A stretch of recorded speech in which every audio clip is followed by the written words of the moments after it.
This place is like, it never ends.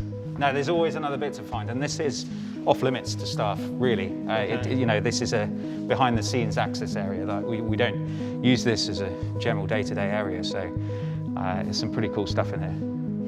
Is this the secret door that I've heard so much about? It may well be.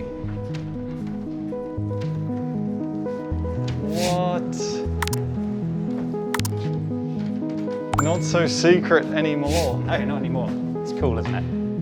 Wow.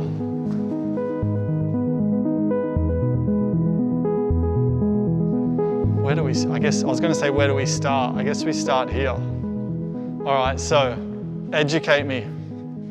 You know, right from the start, you can see the car is really, really long, hence its name, a long tail. So that was all about getting more aerodynamic performance. They pumped out the bodywork, so wider track, maximised the amount of tyre they could get on the road within the regulations, you know, more mechanical grip. Yeah. They took 100 kilos out of the weight of the car as well, which is, you know, absolutely imperative for imperative for any race car. That's crazy. Like, I know for us, it's, if we can save 100 grams, we're killing it in F1. So to get 100 kilos out is, well, I mean, that's insane. You ever tried to get in one of these? Is it open? Oh, it's this button, isn't it? Yeah, push the button. Yeah, yeah. I think you take the wheel off if you want. That'll probably help.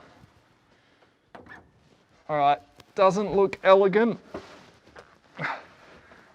Imagine doing that in a pit stop. Oh yeah, getting in here with a helmet as well. Yeah, yeah. So. Oh my gosh. So still got a foot clutch. So was that, I guess, just to take off? I think it's just for pull away, and then you can just do, and then, you know, sequential changes. Yeah. Oh, see, I still love a stick, as the Americans would say. I just think it's so cool.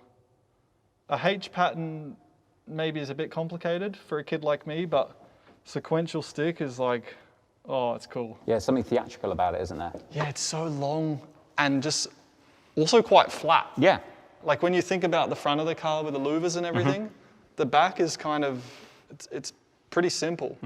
I guess the main thing is to, you know, keep this air attached to the car as, you know, as well as possible, so that you're really energizing the rear wing and getting that air, you know, traveling as fast as it can underneath to create that downward pressure, that downforce.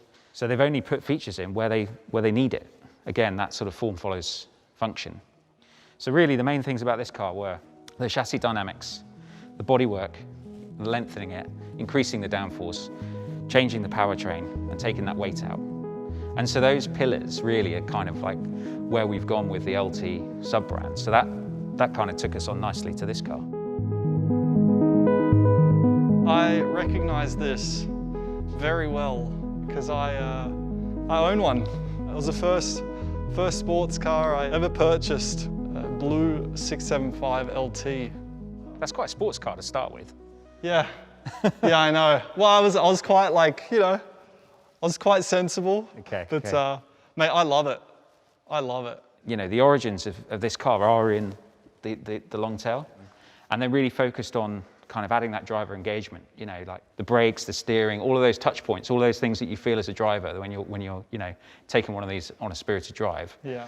You know, it just makes you feel great. And even at low speed, you know, that sort of texture comes through to you. Well, it's the first thing I noticed when I drove it. It feels like a go-kart. It's just so nimble at the front. It's so responsive. And yeah, you feel everything, and it gives you, well, that's what it gives you, like amazing feel, and that's what I loved. I was just like, you can kind of throw it around and like play with it. Yeah. And yeah, the response is really cool. So in the most like complimentary way, I described it as like a go-kart. Yeah, no, absolutely. It's just that, it's that confidence that it gives you when you're driving it. Just makes it so rewarding to just play with, yeah. And they sound sick. Oh. So we come to, that was 2016, come to 2019 now. Yeah. This was our next LT, so 600 LT, based on the 570S, which was our sports series. Have you ever driven one of these? So, my buddy has one. I didn't drive it for long, but I liked it. This, again, is just taking all of that DNA back from the F1. And you can see all the sort of aerodynamic tweaks. So, you know, functional fender louvers to reduce that pressure in the wheel arch. And this is really the party piece for me on this car, is the top exit exhaust. Best thing about this is when you've got it absolutely nailed and it's hot, you get flames up here. Yeah, that's... Maybe that's still the kid in me, but any flames that come out of an exhaust is like, you're winning. Yeah. You're doing all right. Gave us a massive engineering challenge though, because you can see like the center section of this is all ceramic coated. You know, we still wanted the visual carbon fiber on the outskirts, but we just couldn't take the temperature, the resins. It was all about that heat management. And that's still that's a really functional area of the wing as well, because as you get towards the edges of the wings, unless they've got end plates, you know, the efficiency drops off from a downforce perspective. So it's really important we had that. That's badass. It's like, wait, why isn't it all carbon? Well, it's not because these pump out flames. Oh, okay, then that all of a sudden makes this a lot cooler. I recognize what's next. I was fortunate to have one for a few weeks when I was in California. And in the most positive way possible, it scared the shit out of me.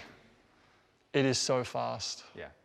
Like, it's so fast. So then what is the actual specifics of the engine in this? What are the numbers?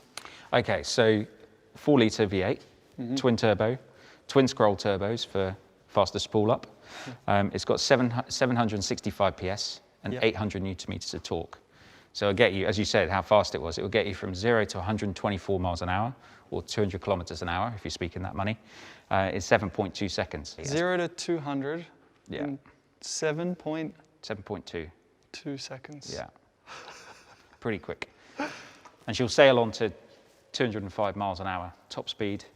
To make something as special and rewarding to drive as this, there's a lot of internal sort of battles that go on. Yeah. And same as F1, don't worry. yeah, very, very similar. And we came out with this design. The main reason being that with four exits, we can get more air out and get some more volume. But the precise diameter of these tailpipes and the proximity to each other, and the way that they kind of amplify the sound waves, that was really, really key. So again, it's not just space like that and that size for aesthetics. It's actually there because it generates the sound that we want. You can reward yourself with some good pops and bangs. Oh, man. They don't happen all the time. You've got to earn them to get that.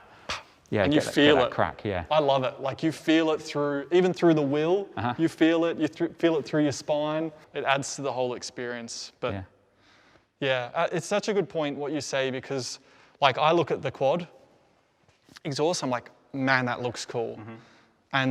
But there's so much involved, and you say there's so many battles where it's like, not everything is the way you want it to be, because there's so many other things. Like, okay, that might look the coolest, but engineering, aerodynamics, whatever, like that doesn't work. Or so to make a car, let's say, efficient and still look the way it does, to execute both to such a high standard, like that's where it's super impressive. Not only did we, do all the underskin stuff, there's a lot done on the outside. We extended this nose down and made it more pronounced than on a 720.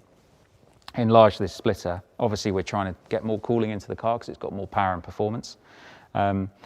These eye sockets, we call them, have this real shark-like quality to them. We pulled down the nose. Did you say shark-like? Yeah. Yeah, I was like, should I say it? But yeah, it reminds me of a shark. There was lots of sketches and looking at nature about, efficient forms. So we've got the teardrop cabin, the gills. And then the party piece is this double skin door. So you've got the tendon on the 600 LT. Well, this was, how do we cool the car with no big visible side intakes on it? So it's got a really clean body side, a lot of sculpture and shape in that. There's a lot of detail, and it's kind of a visual story of what the air is doing. Even when it's stationary, you can kind of almost picture what it does. So this one has the more comfortable seats, slightly easier to get into than the 600 LT because we've pushed this space here wider. Okay. So the header on the windscreen is further forward. That there. Yeah. Carbon tub. But it's there for a reason again. Structural rigidity, we don't have to add any weight. So that means that the Spider is only 49 kilos heavier than the coupe, despite the fact that we've put a whole roof mechanism in. The engineers push really, really hard to achieve that. I love, I think of carbon tub, I obviously think of race cars, and I just think it's such a cool feature as well to have that kind of racing, call it DNA or blood in it. Yeah, I mean, we pioneered it. 1981, we were the first manufacturer to go into Formula One with a carbon tub. So it's in our DNA through and through. You know, the F1 road car, that was one of the first road cars with a carbon chassis. And every car that we've made as McLaren Automotive has had this sort of underpinning. Beautiful. So, quite a collection. The ultimate question, which one would you take home? Maybe other than the one you've already got. Yeah, I mean, look, it's not my nature, but I'm going to be greedy. I'm going to take them all. Sue me, Ian. Sue me.